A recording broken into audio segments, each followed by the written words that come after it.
কেন অধিকাংশ মানুষ এমএলএম কোম্পানিতে ধরা খেয়েছে বা এমএলএম ব্যবসা করতে পারে নাই, সেটা দ্বিতীয় কারণটি আজকের ভিডিওতে আমি শেয়ার করব। যদি আপনি প্রথম কারণটি জানতে চান তাহলে এর আগের ভিডিওতে আপনি যান, ওখানে গিয়ে আপনি ভিডিওটা দেখেন, তাহলে আপনি বুঝতে পারবেন প্রথম কারণটা কি।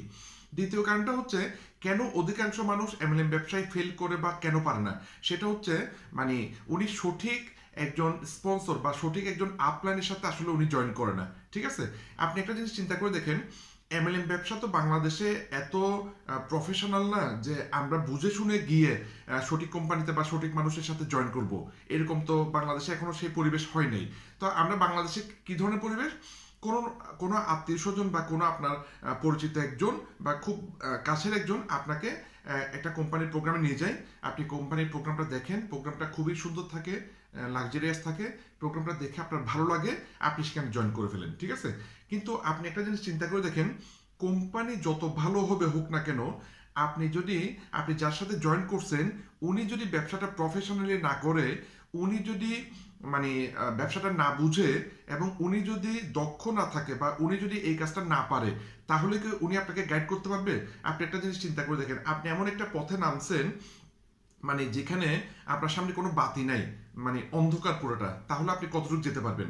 এখন বাতি বলতে আমি যেটা বোঝাচ্ছি সেটা হচ্ছে আপনি যার সাথে কাজ করবেন, যিনি আপনার স্পন্সর, হ্যাঁ, মানে উনি যদি ব্যবসাটা না বুঝে তাহলে উনি আপনাকে কিভাবে বুঝাবে? ঠিক আছে, তো এটা খুব গুরুত্বপূর্ণ পয়েন্ট। এই জন্য বর্তমানে অবশ্যই সঠিক একজন মানুষকে খুঁজে নিয়ে উনার সাথে কাজ করাটা দরকার। আমি ইন্ডিয়াতে একজন ভদ্রলোককে চিনি, আসলে আমি মনে প্রাণে বিশ্বাস করি যদি উনি বাংলাদেশে কখনো ব্যবসা শুরু করে, আমি শুধু উনার সাথে ব্যবসা করব। উনি কোন কোম্পানিতে আছে আমার দেখার বিষয় না, আমি শুধু ওনার সাথে ব্যবসা করব, কারণ উনি দক্ষ। ঠিক আছে, আর একটা জিনিস চিন্তা করে দেখেন, আমি 10 বছরে টিএনস কোম্পানি টিএনস কোম্পানি থেকে কিন্তু আমি কার রিসিভ করছি, তাহলে অ্যাটলিস্ট আমি আপনাকে জানাতে পারবো কিভাবে কার পাওয়া যায়। ঠিক আছে, এই যে সেটা হচ্ছে তার প্রমাণ। ঠিক আছে, একটা জিনিস চিন্তা করে দেখেন, টিএনসিতে 10 লাখ মানুষ কাজ করে, তারা কারো না কারো আপলাইন, কিন্তু 10 লাখ মানুষে কি কার রিসিভ করছে? 10 লাখ মানুষে কি ব্যবসাটা বুঝে? আসলে বুঝে না। সুতরাং সঠিক মানুষ খুঁজে নিন এবং কাজটা শিখে করুন, সঠিক কোম্পানিতে কাজ করুন, তাহলে আপনি অবশ্যই ভালো করতে পারবেন। ভিডিওটি উপকারী মনে হলে শেয়ার করবেন। আর 3 নম্বর কারণটা জানার জন্য পরবর্তী ভিডিওটা আপনি দেখতে পারবেন, সেই জন্য এখনই চ্যানেলটা সাবস্ক্রাইব করুন এবং বেল আইকনটা মানে ক্লিক করে রাখুন, তাহলে পরবর্তী ভিডিও আপনার কাছে আসবে। ধন্যবাদ।